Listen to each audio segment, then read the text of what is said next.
तो आज सूर्य ग्रहण लग रहा है, पूरे देश में सूर्य ग्रहण की शुरुआत हो चुकी है। अलग अलग इलाकों में इसका अलग अलग समय है। हमारे साथ ज्योतिष आचार्य, जाने माने ज्योतिष आचार्य हैं मुकेश भारद्वाज जी जुड़ गए हैं। मुकेश जी, बहुत बहुत धन्यवाद हमसे जुड़ने के लिए, सबसे पहले तो जन टीवी से बातचीत करने के लिए। इस वक्त सबसे बड़ा सवाल दर्शकों के मन में, लोगों के मन में सबसे पहले यही है प्राथमिक तौर पर कि ये जो सूर्य ग्रहण इस बार पड़ रहा है, साल का सबसे बड़ा है और 6 महीने के अंतराल में दूसरा सूर्य ग्रहण है। तो ऐसे में क्या करें, क्या ना करें, इस तरह के लोगों के मन में सवाल उठते हैं। अलग अलग भ्रांतियां अलग अलग तरह की लोगों में फैलाई जाती हैं व्हाट्सएप पर और अलग अलग सोशल मीडिया के जो प्लेटफॉर्म्स हैं। केवल एक सोशल मीडिया प्लेटफॉर्म का हम नाम नहीं ले सकते, लेकिन अलग अलग मीडिया, सोशल मीडिया के जो प्लेटफॉर्म्स हैं उस पर अलग अलग तरह की बातें, अलग अलग सूचनाएं जो हैं प्रवाहित इस समय हो रही हैं मुकेश जी। तो ऐसे में इसका ज्योतिष के दृष्टिकोण से असर और क्या करें क्या ना करें के दृष्टिकोण से अगर देखा जाए तो क्या जानकारी हो सकती है दर्शकों के लिए?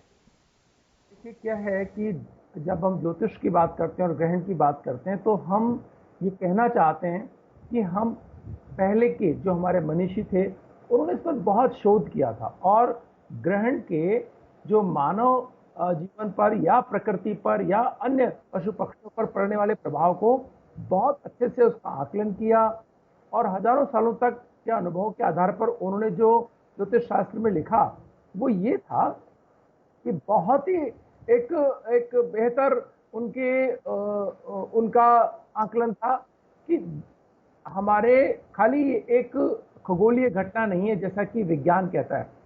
हम ज्योतिष विज्ञान इसमें ये कहता है कि ये एक रेडिएशन को लेकर के भी इस पर बड़े प्रभाव जीवन पर देखे गए, यानी कि सूर्य का जो प्रकाश लगातार हमें मिलता रहता है और उसका कम और ज्यादा जो रोशनी होती है, जैसे कि हम देखते हैं कि परमाणु कोई भी रेडिएशन होता है, उसी तरह से सूर्य की किरणें भी कम ज्यादा होने पर एक तरह का रेडिएशन हमको देती हैं और उस रेडिएशन का प्रभाव सभी जीवों पर, सभी वनस्पति पर और हर चीज पर पड़ता है। तो उससे होने वाले प्रभावों का कई दिनों तक उसका असर हम पर रहता है। हम देखते हैं जैसा कि कोई भी रेडियो एक्टिविटी होती है, सूर्य का जो प्रकाश है वो रेडियो एक्टिविटी है। ये बात हमें समझनी होगी पहले तो, कि बहुत हजारों परमाणु बमों के विखंडन जितनी ऊर्जा सूर्य में निकलती है और वो एक तरह से हमारे पास जो उसका प्रकाश है वो एक प्रकार का परमाणु रिएक्शन ही आप एक अलग प्रकार से उसको कह सकते हैं कि किसी अन्य उसमें कहना चाहे तो ये अगर इसका प्रभाव जो मानव जाति पर है वो बहुत अलग अलग रेडिएशन का, यानी अलग अलग प्रकाश का जो स्तर है वो अलग अलग प्रकार की ऊर्जा में देता है, उसके अलग अलग प्रभाव हमें महसूस होते हैं। तो यहाँ सबसे ज्यादा अगर किन्हीं को प्रभावित करता है ये, तो जो आने वाले कहते हैं कि गर्भवती महिलाएं जो हैं उन और जो बच्चे जो गर्भ के अंदर है उनके लिए सर्वाधिक प्रतिकूल स्थितियां इसलिए मानी जाती हैं ज्योतिष शास्त्र के अनुसार कि अगर वो बाहर होते हैं तो वो उन्हें उनके जो स्वास्थ्य पर थोड़ा बुरा असर पड़ सकता है। तो उन्हें हम बाहर जाने के जो सीधे सूर्य को देखने की और इसकी हम नहीं, ज्योतिष शास्त्र कहता है कि ये वर्जित माना गया है इसमें, कि अगर आप नहीं जाएं तो बेहतर है बच्चों के, आने वाले बच्चों के स्वास्थ्य के हिसाब से। तो ये एक बहुत महत्वपूर्ण बात यहाँ पर हम ज्योतिष कहता है। दूसरा बहुत महत्वपूर्ण बात है खाने पीने को लेकर के, कि हम कहते हैं कि इसमें जो ग्रहण का ये समय रहता है, ग्रहण काल, इसके अंदर भोजन नहीं करें तो बेहतर है। रीजन कि उसमें भी वो रेडिएशन का लेवल हम मानते हैं कि बढ़ावा होता है और उसमें अगर भोजन हम ग्रहण करते हैं तो स्वास्थ्य के ऊपर विपरीत प्रभाव कहीं ना कहीं ये डालता है। तो ये हर तरह की उन स्थितियों में जिसके अंदर जो आने वाले बच्चे हैं उनको लेकर के और स्वास्थ्य संबंधी चीजों को लेकर के, अब बाकी बात बच जाती है आगे आने वाले जीवन में राशियों के अनुसार लोगों पर क्या प्रभाव पड़ेगा, तो वो एक अलग विषय है। लेकिन अगर पूरी तरह वैज्ञानिक तौर पर हम बात करें मानसिक स्थितियों और मानसिक स्थितियों से उत्पन्न भविष्य कि आपका मन कैसे बदल जाएगा और उससे आपके भविष्य पर क्या फर्क पड़ेगा, वो एक अलग विषय हो जाता है। लेकिन अगर सीधे सीधे हम बात करें स्वास्थ्य और जो बच्चों की, आने वाले बच्चों की, तो उनके जीवन पर इसका असर हम बहुत सीधा देखते हैं। मुकेश जी, एक ये भी भ्रांतियां हैं या एक जानकारी प्रभावित हो रही है, इसका फैसला तो हम नहीं कर सकते, लेकिन एक ये भी बात सामने आ रही है कि पिछले सूर्य ग्रहण, जब पिछला 6 महीने पहले जब सूर्य ग्रहण पड़ा था तो विश्व भर में कोरोना की शुरुआत वहां से हुई थी। अब ये भी कई लोग जानकारी जो सूत्रों के अनुसार दे रहे हैं और इस तरह की प्रवाहित हो रही हैं अलग अलग प्लेटफॉर्म्स पे कि अब की बार जो सूर्य ग्रहण पड़ रहा है उसकी वजह से विश्व में कोरोना की जो महामारी है उससे छुटकारा मिल सकता है। तो हमेशा एक ये लोगों के मन में बात रहती है कि कभी भी सूर्य ग्रहण पड़ता है तो ये इसका जो प्रतिफल है वो हमेशा अशुभ रहता है, ऐसी एक मानसिकता लोगों में है। तो क्या यही है कि या फिर इसका फल या जो प्रतिफल हम कह सकते हैं वो कई बार शुभ परिणाम भी लेकर आता है? परिणाम इन जो आप देखेंगे कि मेष राशि है, सिंह राशि है, कन्या राशि है और मकर राशि, मतलब राशियों की बात इसलिए क्योंकि ज्योतिष विज्ञान का यह मानना है कि अलग अलग स्वभाव, राशियों का मतलब अलग अलग जो स्वभाव है उन वाले व्यक्तियों के लिए अलग अलग परिणाम देने वाला ये हो सकता है। तो यहाँ जो मैंने आपको 5 राशियां बोली, इनको इनके लिए ये शुभ फलदायी भी है और अच्छे फल देने वाला रहने वाला है। बाकी कुछ राशियों के लिए सामान्य और कुछ राशियों के लिए, क्योंकि उनका चिंतन और उनके कार्य करने का तरीका अलग होता है और ग्रहण के बाद इस जो मिथुन राशि में जो ग्रहण हो रहा है इसके बाद की स्थितियां जो है वो अलग होंगी, तो उनके प्रभाव अलग हो सकते हैं। जहां तक आपका सवाल कोरोना को लेकर के, देखिए बिल्कुल हम ये मानते हैं कि रेडिएशन लेवल बदलने से, यानी कि सूर्य का प्रकाश की स्थितियां बदलने से निश्चय ही ये स्थिति थी कि एक हमने वहां दिसंबर में, आप इस चैनल पर अपन बातचीत जब कर रहे थे दिसंबर में, तो हमने प्रेडिक्ट किया था कि कहीं ना कहीं एक ऐसी स्थिति आने वाली है जिसके अंदर बहुत ज्यादा तनावपूर्ण स्थितियां स्वास्थ्य को लेकर के आ सकती हैं अगले 6 महीने। और वही हमने देखा कि ये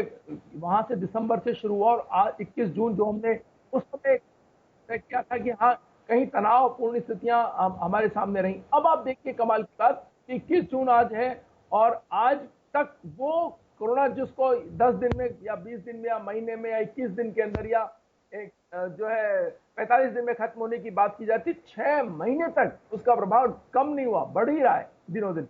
तो आज हमारे पास स्थिति है 21 जून के बाद में, जब ये राहु के साथ में सूर्य और बुध की स्थिति है, तो आगे आने वाली स्थितियों के अंदर हम कह सकते हैं कि इस ग्रहण का प्रभाव आर्थिक होगा बजाय कि स्वास्थ्य को लेकर के। स्वास्थ्य की स्थितियां 5 जुलाई एक और उपछाया ग्रह चंद्रग्रहण सामने, यानी कि 1-5 तारीख को पिछले ग्रहण हो चुका है, उपछाया ग्रह छाया ग्रहण था वो, और एक छाया ग्रहण अभी 5 तारीख को 5 जुलाई को बाकी है और इस बीच में सूर्य ग्रहण, यानी 1 महीने की स्थिति के अंदर हम 5 जुलाई को ये तक ये निर्णायक स्थिति है। इसके बाद हम ये देखेंगे कि ये इसका प्रभाव या तो ये सूर्य ग्रहण उस कोरोना के उसके प्रभाव को कम करेगा और या बढ़ाएगा दूसरे रूप में, वो दूसरा रूप ये ले पाता है। मुकेश जी बहुत बहुत धन्यवाद हमसे बातचीत करने के लिए और हमारे दर्शकों के लिए ये जानकारी देने के लिए सूर्य ग्रहण को लेकर के। तो आज जो है साल का पहला सूर्य ग्रहण और सबसे बड़ा सूर्य ग्रहण पड़ने वाला है। 6 महीने के बाद एक बार फिर से सूर्य ग्रहण पड़ रहा है, किस तरह के इसके प्रभाव पड़ सकते हैं, ज्योतिष आचार्य मुकेश भारद्वाज जो ये जानकारी दे रहे थे। वहीं सूर्य ग्रहण को लेकर सूरतगढ़ और घड़सना सूर्य ग्रहण का जो केंद्र है वो रहा है और ऐसे में इस इलाके में सूरतगढ़ की अगर बात करें तो लोगों में खासा उत्साह नजर आ रहा है सूर्य ग्रहण को देखने के लिए। रिसर्चर्स पूरे देश भर से अहमदाबाद, पुणे, अलग अलग इलाकों से पहुंचे हैं इस सूर्य ग्रहण को देखने के लिए और अलग अलग दृष्टिकोण से इसका आकलन करने के लिए, खास तौर से वैज्ञानिक दृष्टिकोण से इसका आकलन करने के लिए अलग अलग इलाकों से अहमदाबाद, पुणे, दिल्ली से विभिन्न रिसर्च सेंटर से शोधकर्ता सूरतगढ़ पहुंच चुके हैं। Delhi extra file education research centre के निदेशक स्नेह केसरी ने बताया कि सूर्य ग्रहण सबसे पहले घड़साना में दिखाई देगा और घड़साना एक केंद्र इसका कहा जा रहा है। ग्रहण का केंद्र श्रीगंगानगर जिले का सूरतगढ़ और घड़साना कस्बा रहेगा। इसलिए ग्रहण को कैमरे में कैद करने के लिए दिल्ली, अहमदाबाद और पुणे सहित देश के विभिन्न रिसर्च सेंटर्स में कई शोधकर्ता सूरतगढ़ पहुंचे हैं।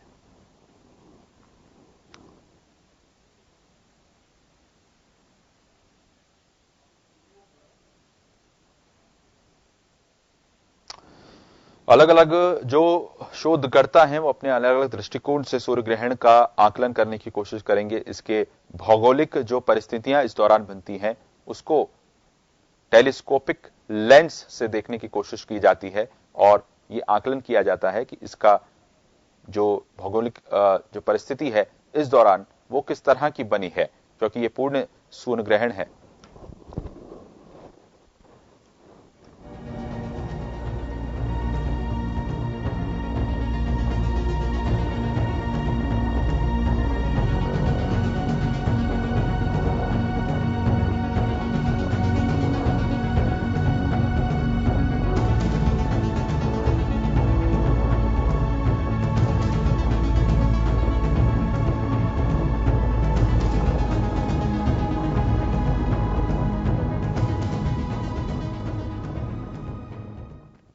तो आज सूर्य ग्रहण लग रहा है, पूरे देश में सूर्य ग्रहण की शुरुआत हो चुकी है। अलग अलग इलाकों में इसका अलग अलग समय है। हमारे साथ ज्योतिष आचार्य, जाने माने ज्योतिष आचार्य हैं मुकेश भारद्वाज जी जुड़ गए हैं। मुकेश जी, बहुत बहुत धन्यवाद हमसे जुड़ने के लिए, सबसे पहले तो जन टीवी से बातचीत करने के लिए। इस वक्त सबसे बड़ा सवाल दर्शकों के मन में, लोगों के मन में सबसे पहले यही है प्राथमिक तौर पर कि ये जो सूर्य ग्रहण इस बार पड़ रहा है, साल का सबसे बड़ा है और 6 महीने के अंतराल में दूसरा सूर्य ग्रहण है, तो ऐसे में क्या करें क्या ना करें, इस तरह के लोगों के मन में सवाल उठते हैं। अलग अलग भ्रांतियां अलग अलग तरह की लोगों में फैलाई जाती हैं व्हाट्सएप पर और अलग अलग सोशल मीडिया के जो प्लेटफॉर्म्स हैं। केवल एक सोशल मीडिया प्लेटफॉर्म का हम नाम नहीं ले सकते, लेकिन अलग अलग मीडिया, सोशल मीडिया के जो प्लेटफॉर्म्स हैं उस पर अलग अलग तरह की बातें, अलग अलग सूचनाएं जो हैं प्रवाहित इस समय हो रही हैं मुकेश जी। तो ऐसे में इसका ज्योतिष के दृष्टिकोण से असर और क्या करें क्या ना करें के दृष्टिकोण से अगर देखा जाए तो क्या जानकारी हो सकती है दर्शकों के लिए? देखिए, क्या है कि जब हम ज्योतिष की बात करते हैं और ग्रहण की बात करते हैं तो हम ये कहना चाहते हैं कि हम पहले के जो हमारे मनीषी थे उन्होंने इस पर बहुत शोध किया था और ग्रहण के जो मानव जीवन पर या प्रकृति पर या अन्य पशु पक्षियों पर पड़ने वाले प्रभाव को बहुत अच्छे से उसका आकलन किया और हजारों सालों तक के अनुभव के आधार पर उन्होंने जो ज्योतिष शास्त्र में लिखा वो ये था कि बहुत ही एक एक बेहतर उनका आकलन था कि हमारे खाली एक खगोलीय घटना नहीं है जैसा कि विज्ञान कहता है। हम ज्योतिष विज्ञान इसमें ये कहता है कि ये एक रेडिएशन को लेकर के भी इस पर बड़े प्रभाव जीवन पर देखे गए, यानी कि सूर्य का जो प्रकाश लगातार हमें मिलता रहता है और उसका कम और ज्यादा जो रोशनी होती है, जैसे कि हम देखते हैं कि परमाणु कोई भी रेडिएशन होता है, उसी तरह से सूर्य की किरणें भी कम ज्यादा होने पर एक तरह का रेडिएशन हमको देती हैं और उस रेडिएशन का प्रभाव सभी जीवों पर, सभी वनस्पति पर और हर चीज पर पड़ता है। तो उससे होने वाले प्रभाव का कई दिनों तक उसका असर हम पर रहता है। हम देखते हैं जैसा कि कोई भी रेडियो एक्टिविटी होती है, सूर्य का जो प्रकाश है वो रेडियो एक्टिविटी है। ये बात हमें समझनी होगी पहले तो, कि बहुत हजारों परमाणु बमों के विखंडन जितनी ऊर्जा सूर्य में चलती है और वो एक तरह से हमारे पास जो उसका प्रकाश है वो एक प्रकार का परमाणु रिएक्शन ही आप एक अलग प्रकार से उसको कह सकते हैं कि किसी अन्य उसमें कहना चाहें तो ये अगर इसका प्रभाव जो मानव जाति पर है वो बहुत अलग अलग रेडिएशन का, यानी अलग अलग प्रकाश का जो स्तर है वो अलग अलग प्रकार की ऊर्जा में देता है, उसके अलग अलग प्रभाव हमें महसूस होते हैं। तो यहाँ सबसे ज्यादा अगर किन्हीं को प्रभावित करता है ये, तो जो आने वाले कहते हैं कि गर्भवती महिलाएं जो हैं उन और जो बच्चे जो गर्भ के अंदर है उनके लिए सर्वाधिक प्रतिकूल स्थितियां इसलिए मानी जाती हैं ज्योतिष शास्त्र के अनुसार कि अगर वो बाहर होते हैं तो वो उन्हें उनके जो स्वास्थ्य पर थोड़ा बुरा असर पड़ सकता है। तो उन्हें हम बाहर जाने के जो सीधे सूर्य को देखने की और इसकी हम नहीं, ज्योतिष शास्त्र कहता है कि ये वर्जित माना गया है इसमें, कि अगर आप नहीं जाएं तो बेहतर है बच्चों के, आने वाले बच्चों के स्वास्थ्य के हिसाब से। तो ये एक बहुत महत्वपूर्ण बात यहाँ पर हम ज्योतिष कहता है। दूसरा बहुत महत्वपूर्ण बात है खाने पीने को लेकर के।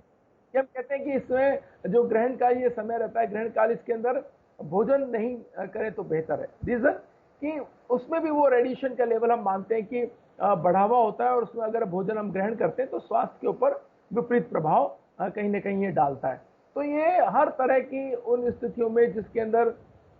जो आने वाले बच्चे हैं उनको लेकर के और स्वास्थ्य संबंधी चीजों को लेकर के, अब बाकी बात बच जाती है आगे आने वाले जीवन में राशियों के अनुसार लोगों पर क्या प्रभाव पड़ेगा, तो वो एक अलग विषय है। लेकिन अगर पूरी तरह वैज्ञानिक तौर पर हम बात करें मानसिक स्थितियों और मानसिक स्थितियों से उत्पन्न भविष्य कि आपका मन कैसे बदल जाएगा और उससे आपके भविष्य पर क्या फर्क पड़ेगा, वो एक अलग विषय हो जाता है। लेकिन अगर सीधे सीधे हम बात करें स्वास्थ्य और जो बच्चों की, आने वाले बच्चों की, तो उनके जीवन पर इसका असर हम बहुत सीधा देखते हैं। मुकेश जी, एक ये भी भ्रांतियां हैं या एक जानकारी प्रभावित हो रही है, इसका फैसला तो हम नहीं कर सकते, लेकिन एक ये भी बात सामने आ रही है कि पिछले सूर्य ग्रहण, जब पिछला 6 महीने पहले जब सूर्य ग्रहण पड़ा था तो विश्व भर में कोरोना की शुरुआत वहां से हुई थी। अब ये भी कई लोग जानकारी जो सूत्रों के अनुसार दे रहे हैं और इस तरह की प्रभावित हो रही है अलग अलग प्लेटफॉर्म्स पे कि अब की बार जो सूर्य ग्रहण पड़ रहा है उसकी वजह से विश्व में कोरोना की जो महामारी है उससे छुटकारा मिल सकता है। तो हमेशा एक ये लोगों के मन में बात रहती है कि कभी भी सूर्य ग्रहण पड़ता है तो ये इसका जो प्रतिफल है वो हमेशा अशुभ रहता है, ऐसी एक मानसिकता लोगों में है। तो क्या यही है कि या फिर इसका फल या जो प्रतिफल हम कह सकते हैं वो कई बार शुभ परिणाम भी लेकर आता है? इन जो आप देखेंगे कि मेष राशि है, सिंह राशि है, कन्या राशि है और मकर राशि, मतलब राशियों की बात इसलिए क्योंकि ज्योतिष विज्ञान का यह मानना है कि अलग अलग स्वभाव, राशियों का मतलब अलग अलग जो स्वभाव है उन वाले व्यक्तियों के लिए अलग अलग परिणाम देने वाला हो सकता है। तो यहाँ जो मैंने आपको 5 राशियां बोली, इनको इनके लिए ये शुभ फलदायी भी है और अच्छे फल देने वाला रहने वाला है। बाकी कुछ राशियों के लिए सामान्य और कुछ राशियों के लिए, क्योंकि उनका चिंतन और उनके कार्य करने का तरीका अलग होता है, और ग्रहण के बाद इस जो मिथुन राशि में जो ग्रहण हो रहा है इसके बाद की स्थितियां जो है वो अलग होंगी, तो उनके प्रभाव अलग हो सकते हैं। जहां तक आपका सवाल कोरोना को लेकर के, देखिए बिल्कुल हम ये मानते हैं कि रेडिएशन लेवल बदलने से, यानी कि सूर्य का प्रकाश की स्थितियां बदलने से निश्चय ही ये स्थिति थी कि एक हमने वहां दिसंबर में, आप इस चैनल पर अपन बातचीत जब कर रहे थे दिसंबर में, तो हमने प्रेडिक्ट किया था कि कहीं ना कहीं एक ऐसी स्थिति आने वाली है जिसके अंदर बहुत ज्यादा तनावपूर्ण स्थितियां स्वास्थ्य को लेकर के आ सकती हैं अगले 6 महीने। और वही हमने देखा कि ये वहां से दिसंबर से शुरू हुआ और आज 21 जून जो हमने उस समय क्या था कि हाँ कहीं तनावपूर्ण स्थितियां हमारे सामने रही। अब आप देखिए कमाल की बात, 21 जून आज है और आज तक वो कोरोना जिसको 10 दिन में या 20 दिन में या महीने में या 21 दिन के अंदर या एक जो है 45 दिन में खत्म होने की बात की जाती, 6 महीने तक उसका प्रभाव कम नहीं हुआ, बढ़ ही रहा है दिनों दिन। तो आज हमारे पास स्थिति है 21 जून के बाद में, जब ये राहु के साथ में सूर्य और बुध स्थिति है, तो आगे आने वाली स्थितियों के अंदर हम कह सकते हैं कि इस ग्रहण का प्रभाव आर्थिक होगा बजाय कि स्वास्थ्य को लेकर के। स्वास्थ्य की स्थितियां 5 जुलाई एक और उपछाया ग्रह चंद्र ग्रहण सामने, यानी कि 5 तारीख को पिछले ग्रहण हो चुका है, उपछाया ग्रह, छाया ग्रहण था वो, और एक छाया ग्रहण हमें 5 तारीख को 5 जुलाई को बाकी है, और इस बीच में सूर्य ग्रहण, यानी 1 महीने की स्थिति के अंदर हम 5 जुलाई को ये तक ये निर्णायक स्थिति है। इसके बाद हम ये देखेंगे कि ये इसका प्रभाव या तो ये सूर्य ग्रहण उस कोरोना के उसके प्रभाव को कम करेगा और या बढ़ाएगा दूसरे रूप में, वो दूसरा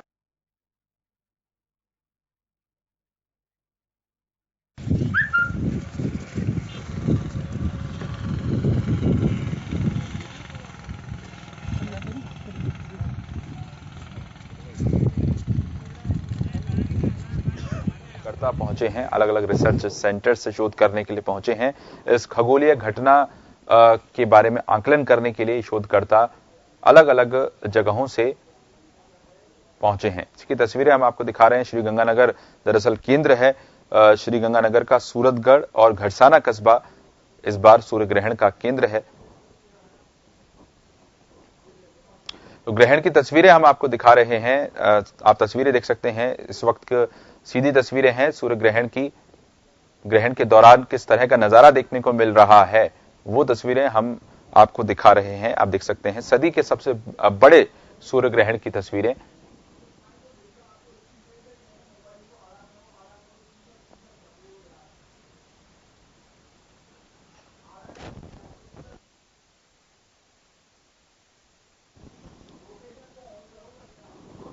सदी के सूर्य ग्रहण की तस्वीरें हम आपको दिखा रहे हैं, जहां पर ये जो नजारा है ये सबसे बड़े सूर्य ग्रहण का नजारा, इस साल का पहला ऐसा नजारा। पिछले साल इसके पहले 6 महीने पहले सूर्य ग्रहण का नजारा देखने को मिला था, लेकिन ये संपूर्ण सूर्य ग्रहण है इस बार। और रिंग ऑफ फायर की तरह जब ये चरम पर अपने पहुंचेगा सूर्य ग्रहण, तब इस तरह का नजारा देखने को मिलेगा। हालांकि इसका केंद्र श्री गंगानगर है, सूरतगढ़ और घड़साना कस्बा है, जहां पर रिसर्चर्स जो पहुंचे हैं, शोधकर्ता जो पहुंचे हैं, उन्होंने अपनी तैयारी पूरी कर ली है। टेलीस्कोपिक लेंस के जरिए इस नजारे को देखने की कोशिश वो कर रहे हैं लगातार।